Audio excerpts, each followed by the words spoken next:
هەواڵان پێش هەموو کۆڕکۆبوونەوەیەک بۆ ڕێزگرتن لە خوێنی پاچی شەهیدان و سەروەری شەهیدان بارزانی نەمر و کاکەی دیسی هەمووی شەلەیات بەدەخێ وەستان بە خوێندنەوەی سوورەتی فاتحە فەرموون.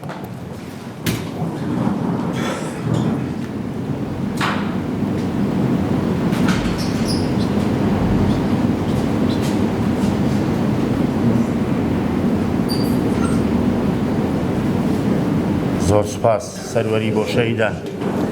ئێستاش بە ناوی هەواڵانم لە لیژنەی ناوچەی بنەستاوە و ستافی ڕێکخراوە تێکۆشەرەکان و ئافرەتان و قوتابیان و لاوان بە خێراتنی برای خۆشەویستم کاک سەرۆ قادر نووسەر دەکەم ئەو بابەتەی بۆمانی ئامادە کردووە با بفەرمێ.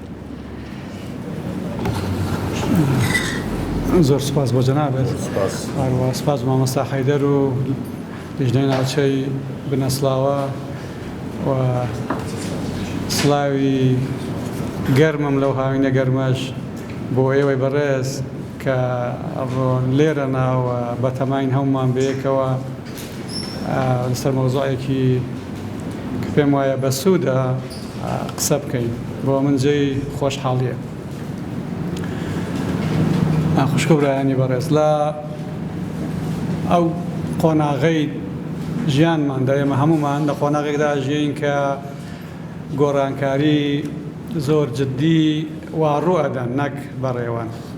ئەوانە هەمویان تەئسیریان لەسەر شێوەی ژیانی ئێمە وەکو میلەتان هەیە و هەندێک لەو گۆڕانکاریانە لە جیلی ئێمەدا جارێکی دیکە بیر و باوەڕەکانمان سیاغا کاتەوە، یعنی جارێکی تر سەر لەبەری قەناعەتەکانمان لە سکان دەدا لە ئەشیعادا ئەگە کەم و کوڕی تێدا هەبێ ئەڵێن فڵان جێی پێویستە ئیسلاح بکرێ، بۆیە ئەڵێن ئەم سەردەما سەردەمی پێشکەوتن و سەردەمی ئیسلاحاتە هیچ چاکسازیە. ئەمە بەسم تەنیا لە کوردستان نییە، لە هەموو شەڕق. تاریخی میلەتانی ناوچەکە بەگشتی تەنیا کوردنا تاریخێکە کە پەیوەندی زۆر بەیەکەوە هەیە و من باسی سراعات و باسی بەرەنگاریەکان ناکەم، بەڵکو ئەمڕۆ تەمام وایە ئاورێک لە تاریخی بزوتنەوە کۆمەڵایەتی و سیاسیە بە مۆرکی دینی بدەم کە لە وڵاتی ئێمە ڕوویان داوە. بۆچی ئەوەم هەڵبژاردووە؟ چونکە پێم وایە دەبێ سەرنجی هەموو هاوڵاتیەک بۆ ئەوە ڕابکێشی. 19 ساڵ بەر لە ئێستا ساڵی 1998 لەوانەیە هەندێک لە ئێوە لەبیرتان بێ من ڕاستپاردرام کە لەگەڵ بزوتنەوە ئیسلامیەکان بکەومە گفتوگۆیەکی هێمن کە پێیان بڵێین، نەک من پێیان بڵێم، پێیان بڵێین ئێوە مقەدەس نین، پێیان بڵێین ئێوە بەناحەق شیعاری دینتان لەسەر ناوی حزبەکەی خۆتان داناوە و پێیان بڵێن کە ئێوە نوێنەری لەو کاتدا بە تایبەتی نوێنەری توندترین و پاشکەوتوترین توێژی کۆمەڵگای ئێمەن کە دەیانەوێت ڕێگە لە پێشکەوتن بگرن. بۆ ئەوە پێویستە گفتوگۆیەکی هێمن بکەین تا ئێوە بەخۆ بێنەوە حەقتان نییە لایەنی پیرۆزی بیر و باوەڕی میلەتی ئێمە بۆ کاری سیاسی بەکار بێنن. ئەگەر ئەوە نەکەن حەقی خۆتانە، وەکو هەر حزبێکی تر بەرنامەی خۆتان هەبێ، وەکو هەر حزبێکی تر بێنە مەیدان لەسەر هەر پۆستێکی ئەم وڵاتە منافەسە بکەن، پرۆگرامی خۆتان هەبێ کە هاتنە سەر کار جێبەجێ بکەن. ئەو کات زۆر قورس بوو چونکە میلەتی ئێمە بۆی لێک جیا نەدەکرایەوە ئەرێ ئایەتی قورئان لەگەڵ کاری سیاسی، لەگەڵ لافتەی حزبی، لەگەڵ ناوی کەسەکان تێکەڵ بووە. کامیان دەکرێ ئەم جیهاتە غەڵەت بکە، دەکرێ سپەینێ زەرەر لە بەشەر بدا، دەکرێ وڵاتەکە تووشی تەنگ و چەڵەمەی قورس بکات. کارێکی زەحمەت بوو. ژمارەیەکی بەداخەوە ژمارەیەکی زۆر لە مامۆستایانی ئاینیش لە مزگەوتەکان کەوتنە ژێر کاریگەری فتوای وا ئەدرا کە بۆ نمونە فڵان ڕۆژنامەکەی فڵان حزبە کە کەوتە عەرز هەڵی گرنەوە چونکە ئاەتی قورئانی سەر نووسراوە و ئەو کات بۆ میلەتی ئێمەوە زۆر قورس بوو. ئێستا دوای 19 ساڵ بینیمان کارەساتی ئەم ئیتجاهە فکریە چی بەسەر منتیقەی ئێمە هێنا نەکرد بەسەر کوردستان وڵا بە تایبەتیش بەسەر کوردستاندا. لایەنی دینی و عەقیدەیی کە دوایی بزوتنەوەی کۆمەڵایەتیشی لەسەر دروست دەبن ئەگەر بە باشی ساغ نەکەتەوە لەسەر بنەمایەکی ڕوون و زەڵال بنیاد نەنرێ زۆر بە ئاسانی دانیشتوانی وڵات بەرەو لاڕێ دەبات و بە بیر و باوەڕی غەڵەت هی کۆنی ئەوتۆ بە کابەکەڵکی ژیان نایە خەڵک تێک بەرەدات. پێشی خۆمان تەجربەی ئەفغانستانمان بینی تەجربەی تالیبان و ئەلقاعیدەمان بینی کە هەموو دنیای نەکرد ئەفغانستانی وێران کرد هەموو دنیاشی خستە ناو هەڕەشێکی گەورە. تەجربەی دوای ئەوان بەداخەوە تەجربەکە هاتە کوردستان ئەنسار ئیسلاممان بینی و بینیمان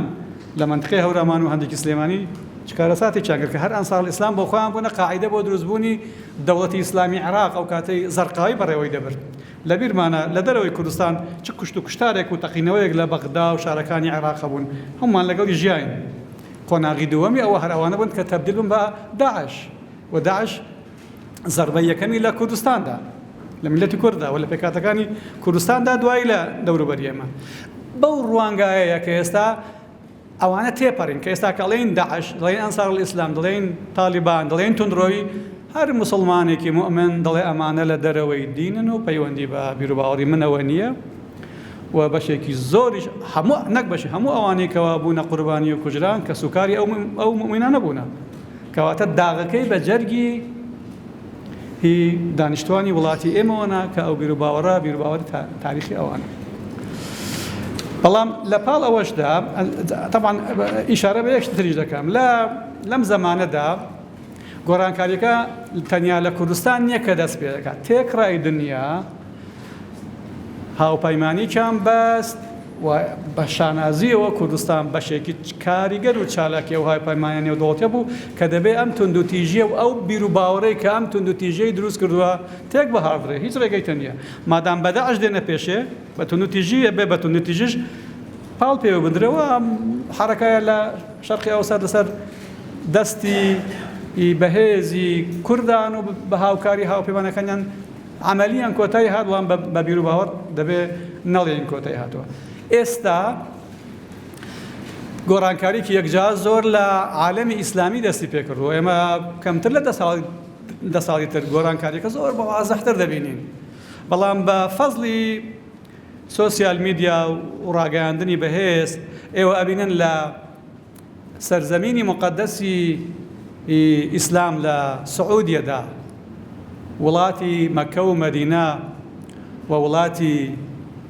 پێغەمبەری ئیسلام گۆڕانکاری لەوێ دەست پێ دەکات لەوێ دەستی پێ کردووە. گۆڕانکاریەکە ئەوەیە کە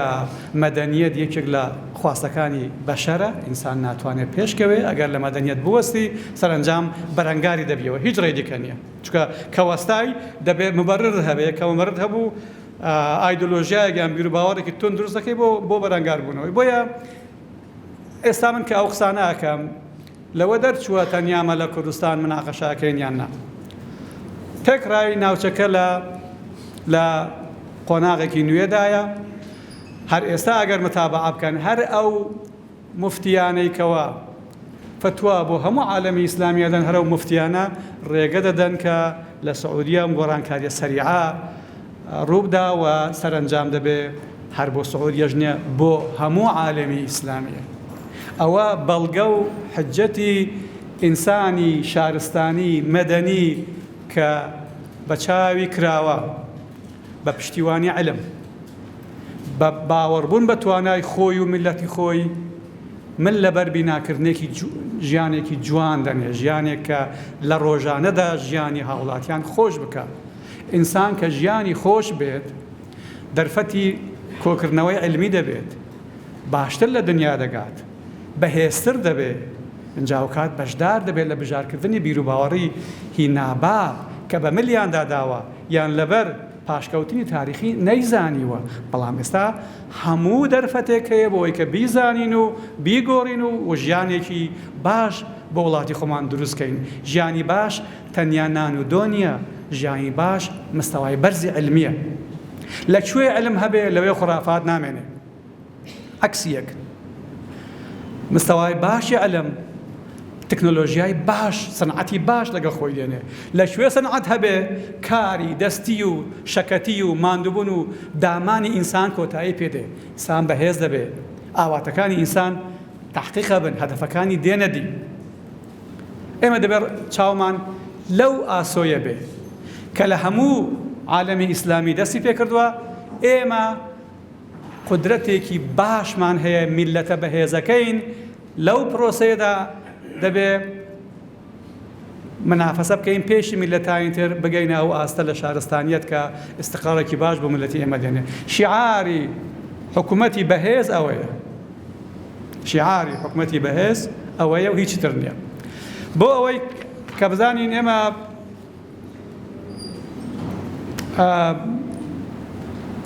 چۆن ئەتوانین خۆمان بۆ پێشکەوتن لەم قۆناغا ئامادە بکەین ئاورێک لە تاریخ خۆمان بدەینەوە چونکە هەر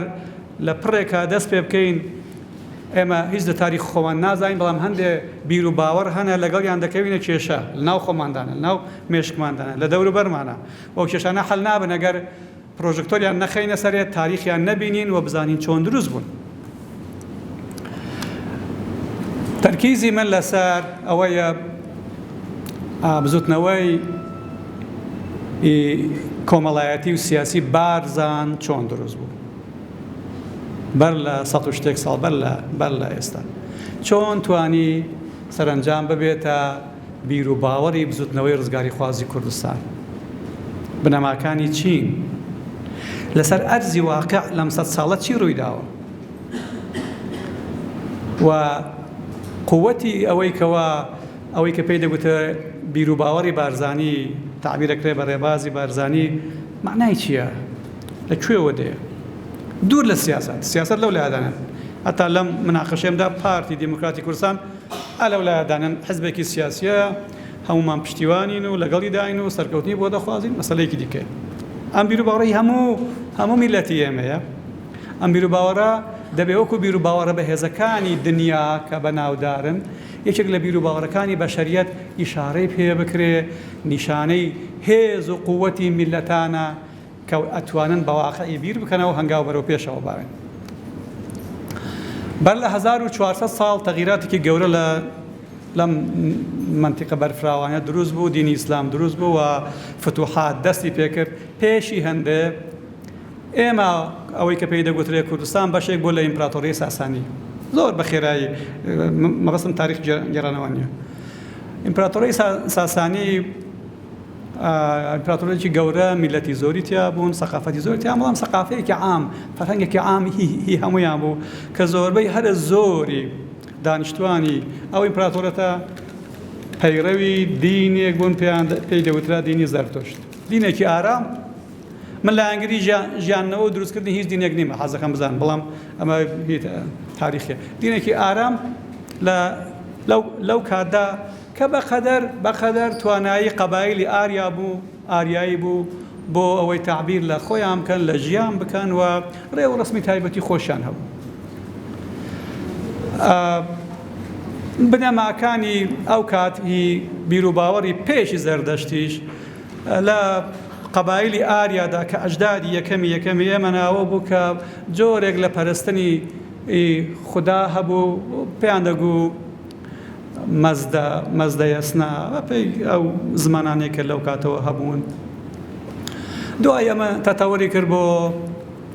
پتر پەرەیستاند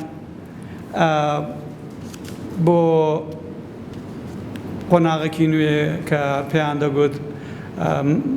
مەزداپەرستی دوای دینی میترایان مێر هات کە دینێکی زۆر لەو کاتدا ئینسانی بە زۆریش پەرەیسەند بە دنیادا گەیشتە ئەوروپا و لە دوای ساڵی 500 میلادیەوە لە ئەوروپا قەڵاچۆکرا پاشی هەندێک بوو کە دینی زەردەشت هات لە دینی زەردەشت دایتر جا حرەکاتی ئیجتیماعی دەستیان پێکردن. دینی زەردەشت لە ئیمپراتۆری ساسانی دەوڵەتە ئیمپراتۆرەکە تووشی فەسادێکی زۆر بوو، نەتیجەی پاشکەوتن، زوڵمێکی زۆر لە خەڵک دەکرا. پیاوانی دینی زەردەشت ئەم هێمنی و لەتافەتی بیر و باوەڕەکانی خۆیان بەجێ هێشت، بەرژەوەندی خۆیان گونجان لەگەڵ بەرژەوەندی سەردار و لێپرسراوانی ئەو کاتی ئیمپراتۆری ساسانی فەساد تا ئێرە هات. ئەو بە حرەکاتی ئیجتیماعی دەزوو وتیان دەبێت ئەم وەزە چاکەین. یەکێک لەو حرەکانە ناوی بە قیادەی کەسێکە بە ناوی مەزدەکی بامدادان. مەزدەکی بامدادان دینێکی نوێی دروست نەکرد، تەنیا ئەوە دەبێت زەوی لە بۆ هەمووان بێ، شەیشی پێدەکرێت بۆ ئەو بێ، ئەبێ ژنان بە تۆبزی ئەبەدەن نابێ ژنان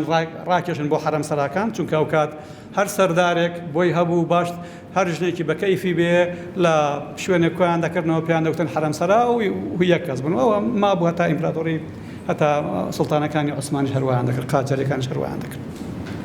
دژی ئەوە بوو لەگەڵ بەرابەری ژن و پیاودا بوو لە میرات و لە کار و لە ئەو شتانەدا و لەگەڵ پاراستنی ژینگەدا بوو. حیوانات نابێ زۆر بکوژرێ، دەبێ دار و درەخت احترامی بگیرێەوە، سیفەتی دینیشیان پێدان مقدس مەبەست. و ڕێ و ڕسمی زۆر جوانیش هەبوون کە نەورۆز یادگاریهی ئەو کات. ئەم حرەکەیە تێکشکێنرا بەڵام لایەنگری مان کە فتوحاتی ئیسلامی بۆ ئیمپراتۆری ساسانی تێکشکە بۆ ماوەی نزیک بە 150 ساڵ تا 200 ساڵ هیچ شتێک نەما، هیچ مناقشەیەکی نەما. بەڵام دوای نزیک لە 200 ساڵ کە فەرمانڕەوەی ئیسلام بەسەر منتیقەدا ئیستیقراری کرد، بەڵام مەشاکل دروست بوون. مەشاکلەکان پتر ئەوەی پەیوەندی بە ئیمپراتۆری ساسانیەوە هەیە، هەموو ئەو میلەتانی کە باسم کرد لەوێدا بوون. مەبەستم ئەوە لەوێ مەبەست دێمەوە ئێرە، دێمە ئەم زەمانە بۆیە و هیوادارم ئەو ناو و مەرحەلانش کە دەڵێم سەرنجی ئێوە ڕابکێشێ پتری لەسەر بخوێننەوە. حرەکاتی ئیسلاحی لە چۆن لە زمانی ساسانیان هەبوو، مادام بارودۆخ باش نەبوو، ئەم بزوتنەوە ئیسلاحیانە لە زمانی فەرمانڕەوایی ئیسلامیشدا هەبوو و زۆریش بەهێز بوو. ئەوە بوو کە کەسێک بە ناوی ئەبوو موسلیمی خوراسانی لە منطقەی خوراسان ڕاپەڕی و سەرنجام بۆ مای تێکشکاندنی ئیمپراتۆری ئەمەوی و عەباسیەکان هاتنە سەرکار. لە حەقەتدا ئەبوو موسلیمی خوراسانی دەیەویست ئیسلاحێک لە وەزەکەدا بکە، ئەوەیە کە بیرروباوەڕی مەزدەکی بامدادان لەگەڵ بیرروباوەڕی ئیسلامی نوێ تێکەڵکێش کات تا لایەنە باش و خراپەکان بەلاوە بنێ و تەولیفێک دروست بێ کە لە سەرباری ئەوەی کە مسلمانە، بەڵام مسلمانێکە دەگونجێ لەگەڵ بار و دۆخی ئەم منتیقەیە. چونکە فەرقێکی زۆر هەبوو ئەو کات لە بەینی ژیان لە منتیقەی سەحرانشینی بەد و لەگەڵ ژیان لە منتیقەی شاخاوی دابوونەڕێت و قەناعەتەکانیش جیاواز بوو. لەوێوە حرەکاتی ئیجتیماعی دەستیان پێکرد. پاشی هەندێک زۆر هات، پاشی ئەبوو موسلیم مقەنع هات، دوای بابەکی خوڕەمدین هات، دوای ئیسماعیلەکان هاتن، قەرمەتی هاتن، پێداوەراوە سەرتان بەو ناوان نایشن. هەر 100-200 ساڵ مەوجێکی سەریع داهات. هەموو ئەو مەوجانە پێشکەوتنی ئینسانی تێدا دیار بوو، یعنی هەر مەوجێک کە دەهاتی پێش خۆی ئیسلاح دەکرد، باشیەکانی لێ زیاد دەکرد، کەم و کوڕیەکانی لێ دەبردەرەوە. سەرنجام 800 ساڵ بەر لە ئێستا حرەکاتی سۆفی هی عەرفانی دەستی پێکرد. حرەکاتی عەرفانی میراتگری ئەم سیراعانە کە ئێستا من باسم کرد، ئەم سیراعە بە هیچ شێوەیەک لە جەوهەردا مەسئلەی ئەوە نەبوو کە دژی ئیسلام بوەستێ، ئابەدان ئیسلاحی دەویست. بۆ من لە داعش و لە ئەلقاعیدەوە دەستم پێکرد. ئەگەر داعشێک بین لەگەڵ ئێمە لێرێ دانێن، ئەو بە هەموو قەناعەتی خۆی ئەوەی من دەیکەم دینەکە بریتە لەوە. ئێمەش هەمومان دەکەوینە تەرەفێک دەڵین نەخێر، دین ئەوەیە کە ئێمە تعبیرت یادەکەین. پرسیارەوەی کام ڕاستە؟ ئەوەی لەگەڵ ژیاندایە، چونکە دەبێت بەشەر بەردەوام بێ. ئەوەی ئینسان دەگەشێنێتەوە. ئەوەی توانایی بە ئینساندا کێشەکانی خۆی حەل کات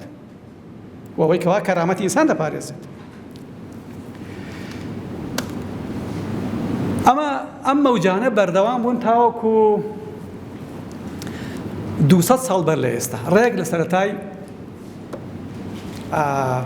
کەمتر لە 200 ساڵ، ڕێک لە کۆتایی سەدەی 18 بە تایبەتی لە ئێرانی ئێستا کە ئەو کات ناوی ئێران نەبوو، ئاخرین بزوتنەوە کە لەسەر دەستی عارف و سۆفیەکان دروست بوو، پێیان دەبوو شەیخیە. شەیخیە پیاوێکی مەلای عارف بە ناوی شێخ ئەحمەدی ئەحسایی خەڵکی منتیقەی ئێستا کە کوێتی لێ ئەو کات کوێتەوەیان نەبوون لەو منتیقەیەوە و زۆری ئاشنا بوو لەگەڵ فقهی ئیسلامی و لەگەڵ مەطالیبی ئیسلاحی و ئاگادار بوو لە ئیتیجاهاتی فکری نوێتریش لەوە کە یۆنانیەکان و ڕۆمانیەکانیش جم و جۆڵیان هەبوو لە مەجالی فکری منتیق. ئەمە مەزهەبێکی نوێی دانا وتی دەبێت ئەم وەزعە چارەسەرکەین، کەمێک لەو کەم و کوڕیانەی هەیە دەبێت بەلاوی بنێن. مەزهەبە حرەکەی ئەو گەیشتە کۆتایی حرەکێکی تر لە ئێران دروست بوو. ئێران ئەو کات ناوی ئێران نەبوو، بە ناوی حرەکەی بابی. بابی یەکێک لە شیراز لە مەزهەبی شیعە بە ڕوانگایەکی زۆر ڕەخنەگرانەی باش، تەمان لە هەندێک ڕۆ تونڕۆ بوو، ڕاپەڕی و پێیوا بوو دەبێ بە چەک هەموو ئێران لەسەر ئەم ئیسلاحاتی کە لە حەقەتدا بیر و باوەڕەکانی مەزدەک لەو کاتەوە تا ئەو کاتێک کە باسی دەکەم لە هەموو حرەکاتەکاندا هەبوو، لە هەموو بزوتنەوەکانی کۆمەڵایەتیدا دووبارە دەبوو دۆڵەمەند دەکرد. لەسەر ئەساسی ئەوە لە 200 ساڵەی یەکەمی تاریخی ئیسلامیشدا مەزهەبی شیعە دروست بوو. خۆی لە حەقەتدا ئەم بزوتنەوە کۆمەڵایەتیان بوون کە شەڕی ناوخۆی ئیسلامیان لایەکیان پشتیوانی کرد، پێیان بە حەق بوو، ئالی عەلی و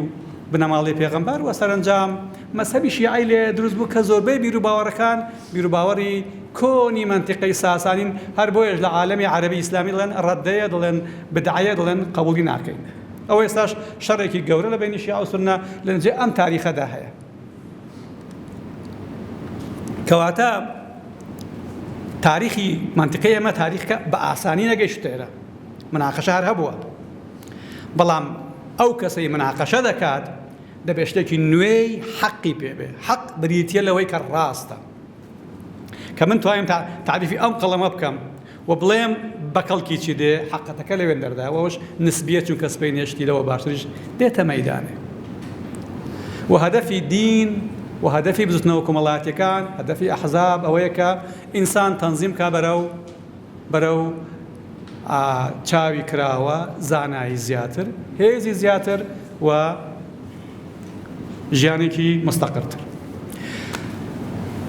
دوای بابی تەمان تقریبان شارە گەورەکانی ئێرانی خستە شەڕی ناوخۆی زۆر تند. لەو کاتدا یەکێک لە شێخەکانی کوردستان لەم شارە زورە بە ناوی مەولەنا خالدی، کە دوایی بەناوبانگ بە ناوی مەولەنا خالدی نەقشبەندی، گەنجێکی خوێندەوار مەلایەتی تەواو کردبوو، عارف بە مەزاجی تەسەووفی، بەڵام کەوتە گومان کە من زۆر شت هەیە نایزانم. دەیپرسی لەکوێ مەرکەزێک هەیە کە بچم و ئەوەی کە دەمەوێت بیزانم. ئەوە بوو پێیان گوت بۆ ئەوەی کە بزانی سەفەری حەج بکە و لەوێ زۆر شت دەبینی، زۆر وەڵامی خۆت دەزەکەوێتەوە. ئەمە تەوانەوە لە مەولەنا خالد نوێیە، 1800 بەولاوە دەستی پێکرد و بە نووسینی ژنامەکانیشی ماوە. سەردانی حەجی کرد، حەجی خۆی کرد و هاتەوە گوتی هەموویم دەست نەکەوت، وەڵامەکەم دەست نەکەوت. ئەو کاتی سۆفیەک لە ڕێگا پێی گوت بڕۆ هیندستان، بڕۆ لای شاه عەبدوڵای دەهلەوی. ئەوە بۆ ملی ڕێگای گرت، هەر لەگەڵ ئەویش ڕۆیشت کە بە ئێراندا دەبا بچێ. کە گەیشتە ئێران دەبینێ ئەو حرەکەی بابی هەموو ئێرانی خستۆتە ناو مناقەشاتی زۆر گەرم لەسەر چی؟ لەسەر ئیسلاح، لەسەر چاکردنی هەموو بیر و باوەڕەکانی مەزهەبی و دینی کە بەرەو پێشتر بێ بۆ ئەوەی ژیان خۆشتر بێ. لە ئێران مایەوە نزیک زیاتر لە ساڵێک بەشداری هەموو مناقەشەکان بوو. هەر لە ئێران مەولەنا خالید بوو بە ئینسانێکی دیکە،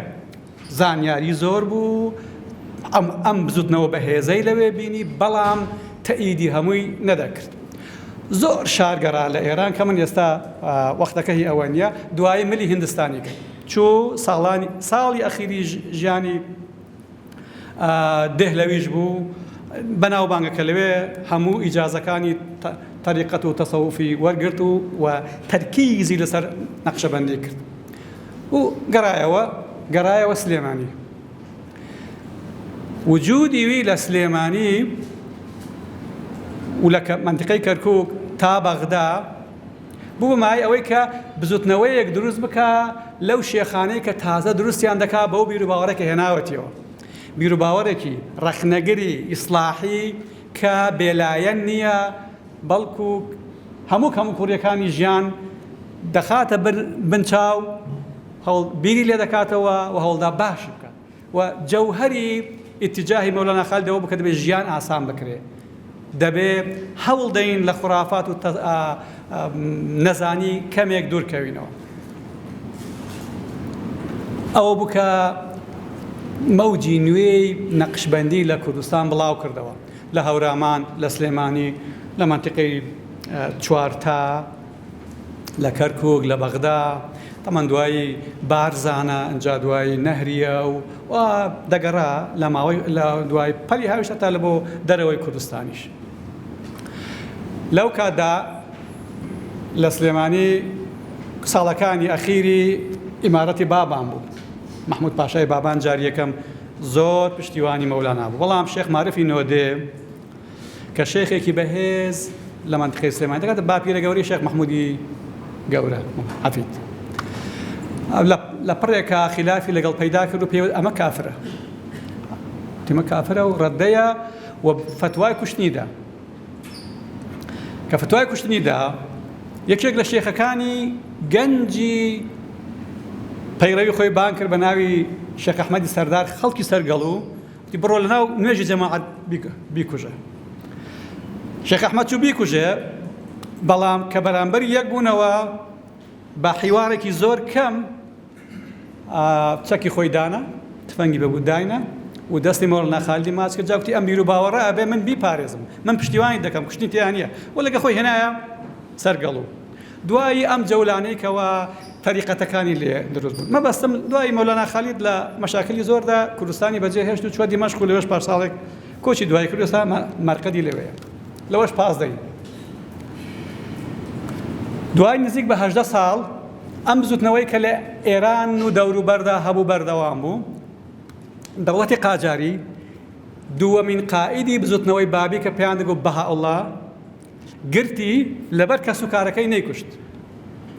نەفی کرد بۆ بەغدا، بۆ نەجەف، دوای لەو بەغدا. لە بەغدا شێخەکانی نەقشەبەندی گرتیانەوە، چونکە وەسیەتی مەولەنا خالید هەبووە کە هەمیشە لە کاتی پێویستدا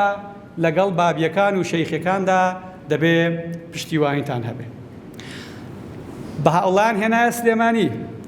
لە تەکەی خالیدی، واتە لە تەکەی مەولەنا خالیدی نەقشبەندی ساڵێک مایەوە. ئەمە لە حەڵقەی دانا هەرچی شێخ و ڕۆشنگەر و ڕۆشنبیری ئەو کات بوون لێی کۆبوونەوە و مەوجێکی نوێی دایە ئەو حرەکەیە کە مەولەنا خالید داینابوو. و لە کوڕی شێخ مارفی نۆدی ئەو کات وەکو مەولەنا خالید بڕیاری کوشتنی بەهاوڵاشیدا کە کوڕی سەید ئەحمەدی سەردار کە ناوی شێخ قادری سوورە پاراستی و هێنایە سەرگەڵ و داینە. طبعاً لێرە ئەوەستم ئەم بیر و باوەڕی ئیسلامی چاکراو گونجاو لەگەڵ تاریخی ئێمە تا ئەو قۆناغ زۆر باش ساغ بووە. اتهامی یەکتر دەکرا هەروەکو ئێستاژەکەن یەک بێگڵێت تۆ لات داوە تۆ ڕەدەی تۆ کافری بەڵام ئەمانە هەمووی مناقەشاتی ئەفراد وە هیچی لە ئاسمانەوە نەهاتە خوارێ لە نەتیجەی ئەوەدا دوو لقی نەقشبەندی چالاک بوون یەکێکیان لە سەرگەڵ و کە بزوتنەوەی حەقەی لێ دروست بوو ئەوی تریان لە بارزان بە قیادەی شێخ محەممەدی بارزان کە باوکی مەلا مستەفایە ئەو کات شێخ محەممەد لە کۆیە دەیخوێند هەموو ئەو گۆڕانکاریانەی لەبەردەست بوو جەوهەری ئەم بیر و باوەڕەی کە شێخ محەممەدی دەستی پێکرد بێ بە ژیانی خەڵک زۆر وازەح بوون یەک شتێ بە ناوی ئاغا نابێ بمێنێ لە نیهایەتدا زەوی بۆ هەمووانە و کێ زراعەتی پێ دەکرێت بێ بیکات ژن بە هیچ شێوەیەک نابێ بکوژرێن لە بیدایەتدا بە خەفیفی ئەمەی بڕیاردا و تەفسیری بۆ دەنایەوە نابێ بە هیچ شێوەیەکیش لە پیاو کەمتر بێ و نابێ ئەبەدەنیش بە تۆبزی لە ژیانی شخصی هەر لە مێرکردنەوەیە تا دەگاتە هەموو ژیانی زەختی لەسەر بێ ژینگە دەبێ پارێزن دار و درەخت پیرۆزە حیوانات لە حەدی پێویست و هەندێکشی مەمنوعە اینجا پاشی ئەوە هەموو میلەتانی لەوێ لە منتیقەی بارزان مەسیحی هەبوون جوو هەبوون ئێزیدی نێزیک بوون تورکمان هەبوون لە مووسڵ و لە شوێنەکە ئەرمەنی هەبوون ئاسووری پێکاتە زۆر بوون بۆیە بڕیاردا هەموو دینەکان و هەموو میلەتەکانیش بەرابەرن کات کەیس لە ئەویتر کەمترینە یەک قیاسی دانا ئەو بیر و باوەڕە ئێستا من گوتم وتی بە شەرتێکەوە لە هەر دینێک و لە هەر میلەتێکی بڕوات بەو بیر و باوەڕ هەبێ دینی خۆشت پارێزە بەڵام جانی بە خراپەکانی کە هانت دەدا بۆی لایەنگرانی دینێکی تر میلەتێکی تر مەزهەبێکی تر بکوژی ئەوەیان ناوێت بمێنێت ئەوەی کامڕۆ لە چوارچێوەی قانونی مەدەنی تەنزیمی دەکەن کە هەموو ئینسان بەرابەرن و حەقیان بەرابەرە زوتنەوەی بارزان دوای طبعا شێخ محەممەدی بارزان مەشاکلی یەکجار زۆری توش بوو ئەوەی بەسەر مەولانا خالید هات بەسەر ویش هات لەوەش پازدەم کوڕی شێخ محەممەد کە شێخ عەبدولسەلامی دووەمە کە هات دوای بابی تەرکیزی زۆری لەسەر ئەم بیر و باوەڕە کرد کردی بە سیستەم لە نێو ئەوەی کە پێی دەگوترێت منتیقەی بارزان منتیقەی بارزان لە مێرگەسۆر و شێروانەوە دەست پێ دەکات تا هەندێک بۆ ناو کوردستانی تورکیاش ئەڕوات تا دەگاتە ئاکرێ دەگاتە منتیقەی ئێمەی دیانەیە دیارە جوڵزەکەی کاوکات لە 7 عەشیرەت پێک دەهات و ئەگەر ئینگلیز بە پێشی نەگرتبایە ئەم ئیسلاحاتە هەموو کوردستانی دەگرتەوە و ئێستا ئێمە لە وڵاتەکەماندا حرەکەیەکمان دەبوو کە بیر و باوەڕەکانی بۆ تعدیل دەکردین هەموو پێکاتەکانی لێک نزیک دەکردەوە و ڕێگای ژیانی لە بەردەمی هەمووان ئاسان دەکرد لە حەقەتدا شێخ عەبدولسەلام جگە لەوەی کە ئەم بیر و باوەڕی کردە ژیانی خەڵک اینجا من ساعتم دانە ناوە 10 دقەی پێشێندە ئیشارەتم بدەنێ تەواو بوو 10 دقەیشم بدەنێ چونکە ئەمە ئێستا پازدەم ئەسڵی مەوزوعەکە ئەو کات بزوتنەوەی نەتەوایەتیش لە سەرەتای سەدەی 20م دەستی پێکرد بوو ئەو ئیبداعی کە شێخ عەبدولسەلام کردی ئەوە بوو کە ئەم بیر و باوەڕی هێمنی ژیانی ئارامی قودرەتی ئینسان بۆ ئەوەی بە واقعی بژیە لەگەڵ بزوتنەوەی نەتەوایەتی تێکەڵی کرد بزوتنەوەی بارزان وەکو هەموو بزوتنەوەکانی قەناعەتی تاریخی منتیقەی ئێمە کاتێک کە بڕیار دەدرا وەکو بڕیاری سیاسی نەبوو دەبە بەشێک لە عەقیدەی ئەو کەسە یعنی وەکو دین ئیلتیزامی پێوە دەکرا لێلادانی نەبوو و چونکە بیر و باوەڕەکەش بیر و باوەڕێک بوو کە ژیانی ئینسانی ئاسانتر و خۆشتر دەکرد بە تەبیعەتی خۆی ئینسان کاتێک کە زەرەر لە دەست بیر و باوەڕێک نەبینێ قازانج بینێ لەسەری دەمێنێتەوە ڕزگاری نیشتیمانیشی تێکەڵی ئەوێ کرد و هەر لەسەر ئەوەش ئەدام کرا لە 1940 دوای شێخ عەبدولسەلام شێخ ئەحمەدی بارزان هات کە لە حەقەتدا لەبەر گیران و ئاوارەیی و ئیبادەکردنی منتیقەکە دەرفەتی زۆر کەم بوو ئەگەرنا بەهێزترین شێخی ئەم سلسلەی نەقشەبەندی بوو لە بارزاندا ڕوانگای زۆر وازح بوو گوێشی مەدەیە گوێشی مەدەیە ئێستا تەواوی دەکەین برای بچووکی شێخ ئەحمەد کە مستفا بارزانیە هەنگاوی ئەخیری هاویشت لە ئیبداعێکی زۆر گەورە ئەویشەوە بوو کە ئەم بزوتنەوەیە بیر و باوەڕەکانی گواستەوە بۆ ناو بزوتنەوەی سیاسی یعنی هێنایە ناو بزوتنەوەی سیاسی ئەیزانی کەوا بەو قەتیزدان لە منتیقەیەک ئەم بیر و باوەڕە وردە پاشەکشەیەکاوە دوایی ئەوەی کە زەرەکە میلەتی ئێمەیە ئەوە لە پرۆسێ حەز دەکەن هەمومان لە پرۆسەیەکی دە 12 ساڵەدا ئەم بیر و باوەڕانە هاتنە ناو بزوتنەوەی سیاسی و مەلامحیان دەموچاوی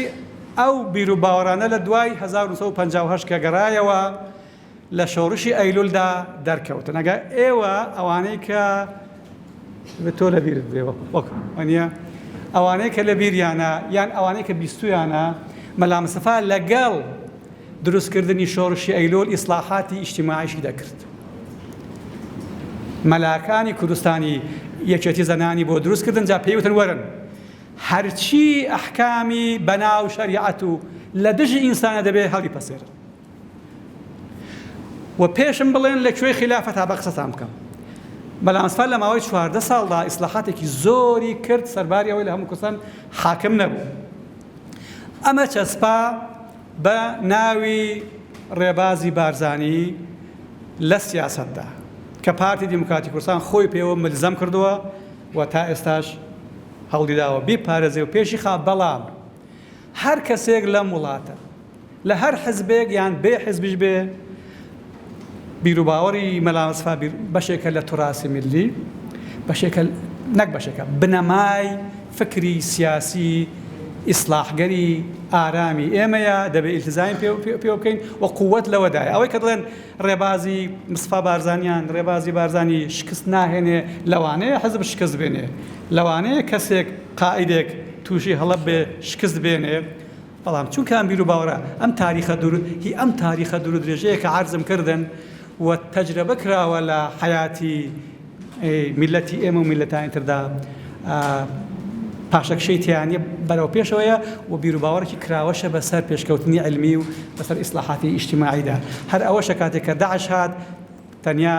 یەکەمین کەس مەسعود بارزانی بوو کە بۆ دیفاع لە پێکهاتەکانی کوردستان هاتەمەی چونکە بەشێکە لە بیر و باوەڕی و ئەم بیر و باوەڕی ئێستا گواسترایەوە بۆ ناو بیر و باوەڕی هەموو کوردان بوو بە قەزیە هەمومان هەمومان کە چینە منتیقەی بارزان ئاڵێن بریا هەموو کوردستان و هاشین و ئاوەدان بار عەقیدەیەک هەیە کە لەوێ حەیوانات ناکوژن دەبێت لێرەشە بێ بیر و باوەڕێک هەیە کە دار نابڕن دەبێت لێرەشە بێ لەوێ ئێستا ژنانی منتیقەی بارزان کە ئێستا گەڕاونەوە بۆ دەهاتەکانی خۆیان کاتێککە بیان بینن ئازادیان بە شێوەیەکی زۆر زۆر زۆر تەبیعی بەراورد ناکرێت لەگەڵ هیچێک لە شار و گوندەکانی کوردستان بەشدار دەبن لە هەموو مناسبەتێک و پێم وایە ئەوە بە خەڵکی چیمان دێ بە خەڵکی ئەومان دێ کە بڵێن ئێمە تاریخێکمان هەیە لە ئیسلاحاتدا یعنی لە توراسی ئێمەدا لە تاریخی فکری ئێمەدا ئیسلاحات کراوە کەواتە ئێمە میلەتێکی ئیسلاحگەرین بەو مانایە کە هەمیشە چاومان لێیە نیزام و فکر و عەقیدە لە باشەوە بەرەو باشتر بەرین ئەم زەمانە ئیسلاح تەنیا بە زانینی زیاتر مۆیەسەرە و زانینی زیاتر ئەوەیە کە ئێمە دەکاتە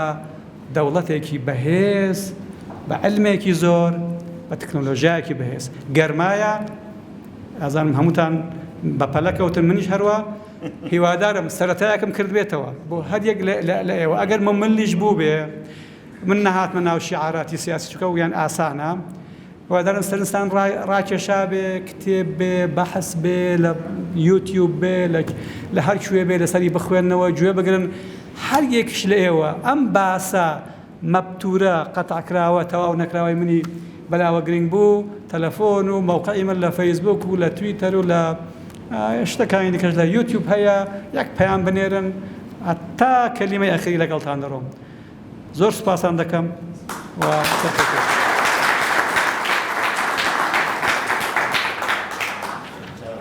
زۆر سپاس بۆ برای بەڕێزم کاک سەرۆ قادر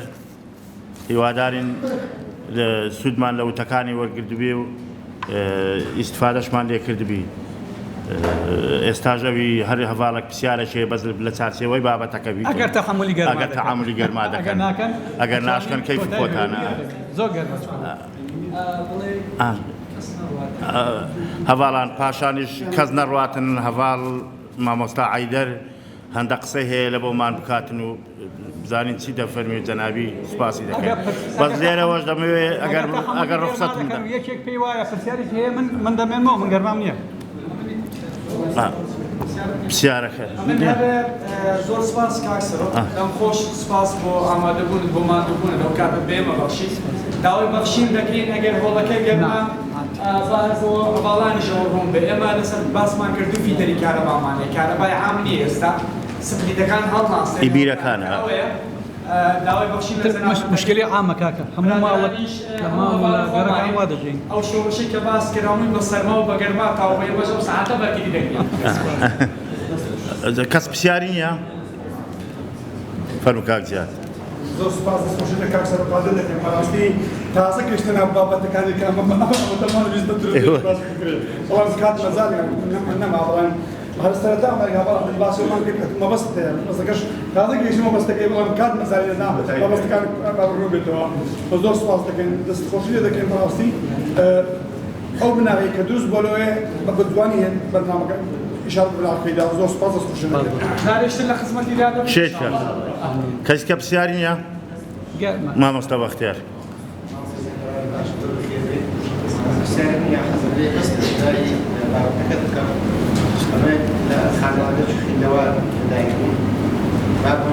مشان ملاك وطبعا ملاك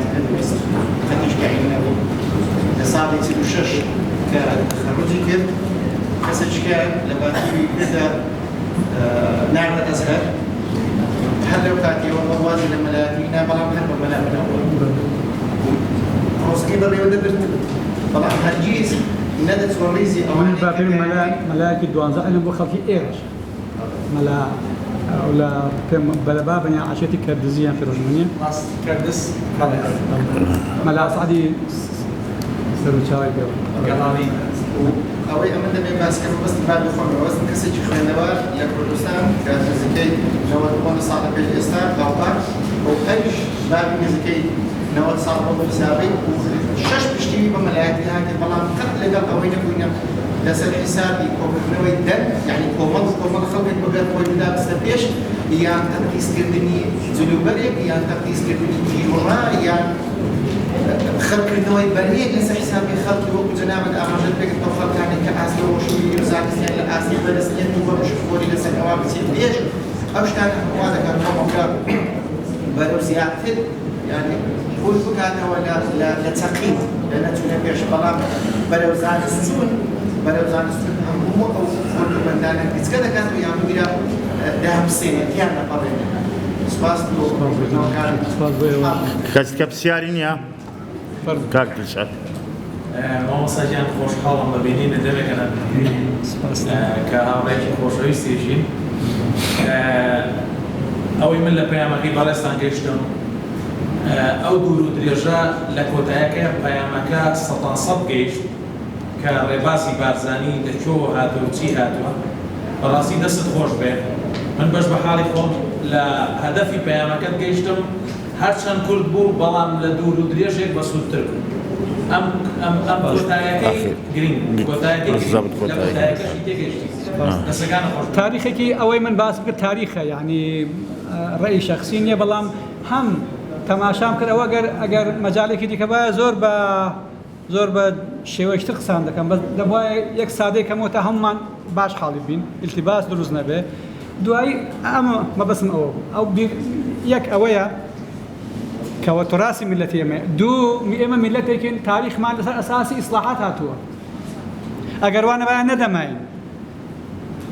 لەو تەقسیم و لەو توانەوەی کە تێداین نەدەماین تاوە کەسەکە و کوردستان لە ماوەی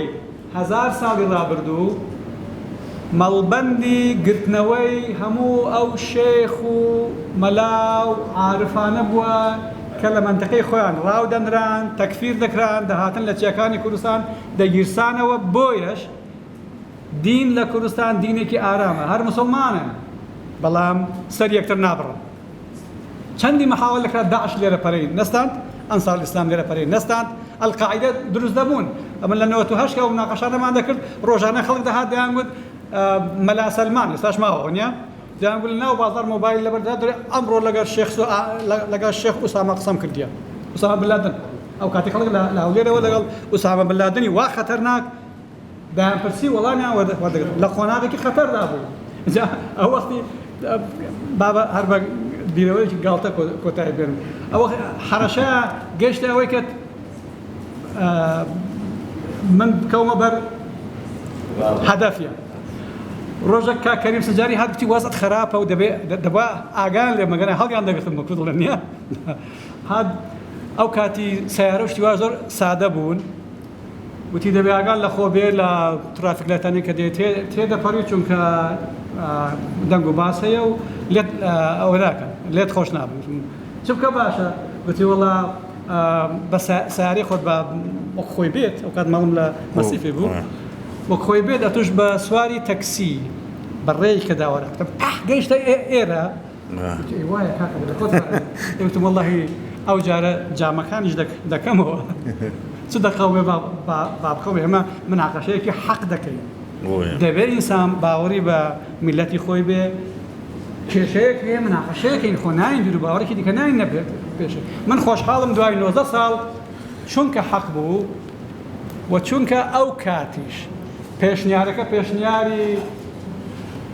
جەنابی کاک مەسعود و کاک نێچیروان بارزانی بوو و ئەو مناقەشەیە بە قیادەی ئەوان بەڕێوە دەچوو سەرنجام بە قیادەی ئەوانیش داعش تێکشکێنرا و هیوادارم ئەنی مەبەستم ئەگەر جانیبە سیاسەکە بێ ئەو شاهێدیە بدەین و سەرکەوتنەکەەوەی کە ئەم بیر و باوەڕە ڕاستە تاریخی هەیە زۆر سپاس زۆر سپاس مامۆستا